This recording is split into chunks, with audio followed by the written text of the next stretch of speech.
Le titre de ce livre, Les paraboles de notre Seigneur Jésus-Christ. Nous sommes à la 38e partie de ce livre. Il est écrit par le bien-aimé frère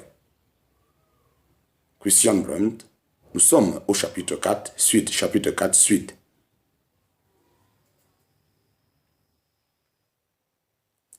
Revenons maintenant aux paroles de notre Seigneur en Matthieu chapitre 12.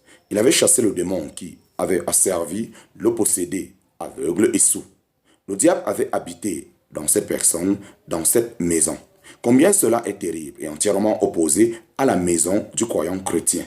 Nous avons vu précédemment que le corps du croyant est le temple du Saint-Esprit. Mais ici, c'est le diable, sous la forme d'un de ces démons qui avait pris possession de cette personne et habité en elle. Il a fallu la force de quelqu'un de plus fort pour libérer cet homme de la puissance de Satan. Et c'est ce que le Seigneur présente dans la petite parabole suivante. Ou comment quelqu'un pourrait-il entrer dans la maison de l'ennemi, dans la maison de l'homme fort, et piller ses biens si premièrement il n'a lié l'homme fort, et alors il pillera sa maison. En parenthèse, Matthieu chapitre 12, verset 29. Avant de nous occuper de la signification de cette parabole, signalons une relation intéressante avec la troisième parabole en Matthieu chapitre 12, celle de l'esprit immonde. Dans les deux paraboles, on voit un homme devenu domicile de Satan. Dans l'une, l'adversaire est vaincu par l'homme plus fort et ses biens sont pillés. Dans l'autre, l'esprit immonde n'est chassé que temporairement, puis il revient avec 7 autres esprits plus méchants que lui-même. Quel contraste! Plus fort, plus méchant. De plus, la première parabole offre un aspect individuel de l'habitation de Satan, tandis que la seconde offre un aspect collectif de cette habitation. La première parabole se termine par la victoire de l'homme plus fort. La fin. La deuxième parabole est le jugement de la génération méchante. La guérison du démoniaque montre déjà que le Seigneur Jésus est l'homme plus fort qui est entré dans la maison de l'homme fort, en parenthèse, le diable, et a remporté la victoire sur lui. Néanmoins, dans sa parabole, le Seigneur dépasse le fait historique actuel et il décrit quelque chose d'une importance fondamentale. Quand le Sauveur est venu dans ce monde, il est entré en quelque sorte dans la maison, c'est-à-dire dans la sphère de puissance de Satan. Mais quand l'a-t-il lié? Beaucoup croient que ceci a eu lieu à Golgotha. Or, il ne semble pas que ce soit ici la signification des paroles du Seigneur.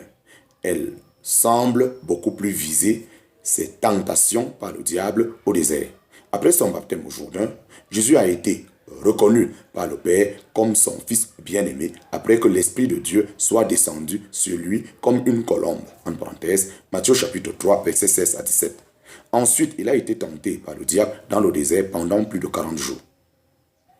En rapport avec notre sujet, il est remarquable que la période de tentation du Seigneur se soit située avant le commencement de son service public.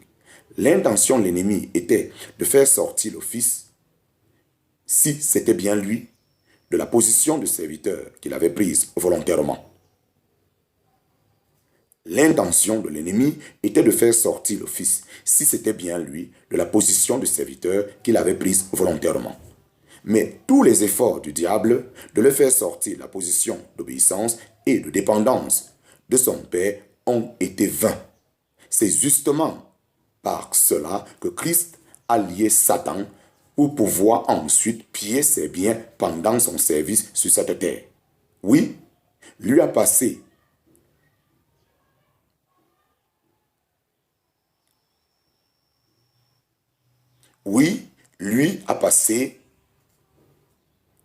lui a passé de lieu en lieu, faisant du bien et guérissant tous ceux que le diable avait asservis à sa puissance, car Dieu était avec lui. En parenthèse, Actes chapitre 10, verset 38.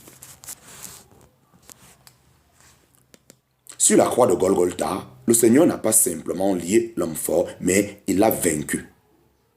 Lui qui avait le pouvoir de la mort pour délivrer tous ceux qui, par la crainte de la mort, étaient pendant toute leur vie assujettis à la servitude. En parenthèse, Hébreux chapitre 2, versets 14 à 15. C'est dans cette mesure, c'est-à-dire dans une mesure encore beaucoup plus importante, qu'il pille qu'il pile encore aujourd'hui la maison de l'homme fort.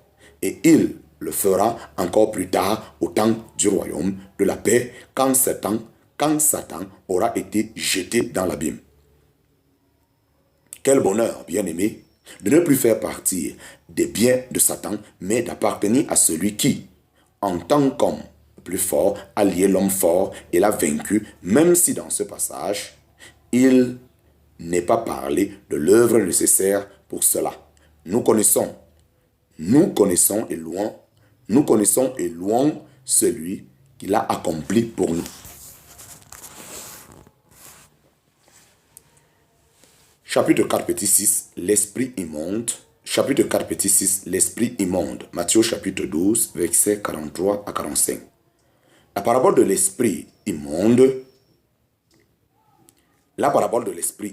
semble se rapporter à la guérison d'un démoniaque, tout comme la parabole précédente. La maison de l'homme fort, en parenthèse, Matthieu chapitre 12, versets 22 et suite. En tout cas, c'est ce que suggèrent les paroles introductives. Or, quand l'esprit immonde est sorti d'un homme, il va par des lieux secs, cherchant du repos, et il n'en trouve point. Alors il dit, je retournerai dans ma maison d'où je suis sorti. Et y étant venu, il la trouve vide, balayée et ornée. Alors il va y prendre avec lui 7 autres esprits plus méchants que lui-même. Et étant entré, il habite là. La dernière condition de cet homme-là est pire que la première. Ainsi en sera-t-il aussi de cette génération méchante. En parenthèse, Luc chapitre 12, versets 43 à 45.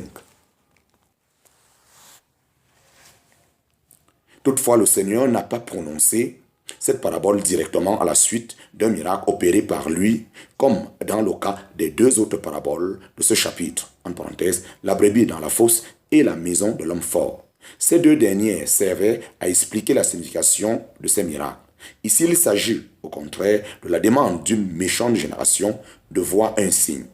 Le Seigneur n'avait-il pas fait le miracle remarquable de la guérison du démoniaque?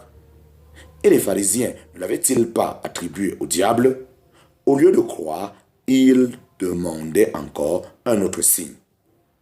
On s'étonne comment, après tous les miracles puissants opérés par le Seigneur, il pouvait encore avoir l'audace de dire, « Maître, nous désirons voir un signe de ta part. » En parenthèse, Luc chapitre 12, verset 38. Chapitre 4, petit 6 sous 1. Chapitre 4, petit 6 sous 1. 2 signes solennels, convaincus ou jugés. 2 signes solennels, convaincus ou jugés. N'avait-il pas assez vu de signes de miracles? À cet égard, il est peut-être instructif de remarquer que non moins de 38 miracles du Seigneur sur les 46 qui sont rapportés ont eu lieu en Galilée. Non, aucun signe supplémentaire ne les convaincrait. C'est pour cela que le Seigneur leur donna 1 ou 2 signes appropriés pour les juger. Mais lui, répondant, leur dit, une génération méchante et adultère recherche un signe. Il ne lui sera pas donné de signe, si ce n'est le signe de Jonas, le prophète. Car comme Jonas fut dans le ventre du cétacé 3 jours et 3 nuits, ainsi le Fils de l'homme sera 3 jours et 3 nuits dans le sein de la terre. Des hommes de Ninive se lèveront au jugement avec cette génération et la condamneront, car ils se sont repentis à la prédication de Jonas. Et voici, il y a ici plus que Jonas, en parenthèse, Matthieu chapitre 12, versets 39 à 41. C'était le premier signe. Jonas fut le premier et le seul prophète à être envoyé aux nations avec un message de la part de Dieu. Mais avant de remplir correctement sa mission, il dut symboliquement passer par la mort et la résurrection. De la même manière, le Fils de l'homme passerait lui aussi par la mort et en tant que ressuscité dans les morts, il rapporterait aux nations la bonne nouvelle, la grâce de Dieu. Mais si le Messie était retranché, quelle espérance resterait-il pour cette génération méchante et adultère? Le fait que les hommes de Ninive aient prêté l'oreille au message du prophète et se soient inclinés devant lui renforcerait d'autant plus le jugement solennel des hommes d'Israël, puisque ceux-ci rejetaient le message d'un plus grand que Jonas. En outre, il y avait encore un deuxième signe. Pour ainsi dire, la force d'attraction de la sagesse de Salomon sur la reine de Séba. Une reine du Midi se lèvera au jugement avec cette génération et la condamnera, car elle vint des bouts de la terre pour entendre la sagesse de Salomon. Et voici, il y a ici plus que Salomon, en parenthèse, Matthieu chapitre 12, verset 42.